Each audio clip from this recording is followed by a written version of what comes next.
Peter Kristiansen, først gratulerer med ditt første eliteseriemål. Tak. Kan du beskrive målet? Joe han finder mig på kanten af feltet, og så tænker jeg egentlig ikke så meget over det, udover at jeg skal skyde på mål, og så er jeg lidt heldig med afretningen, men selvfølgelig rigtig glad for, at den går ind. Det var forløsende. Hvor dejligt var det at sætte dig ind?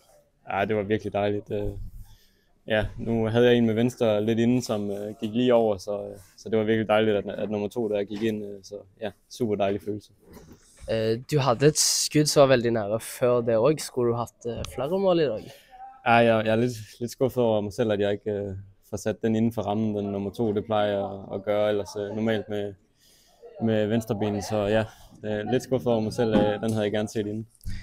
Jeg synes det ser ut som at samspillet begynder at sitte lidt som bedre. Hvad tænker du om det?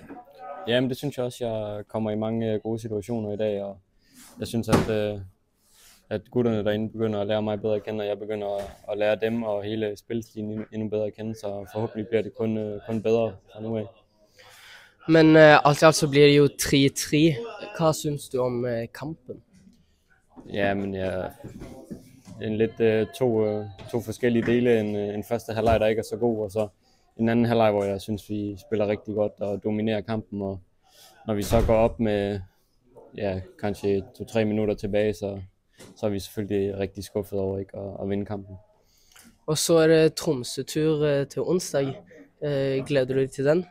Ja, det bliver første gang, jeg er så langt nordpå, så ja, det ser jeg frem til. Tusind tak, Peter, for at du stillede op.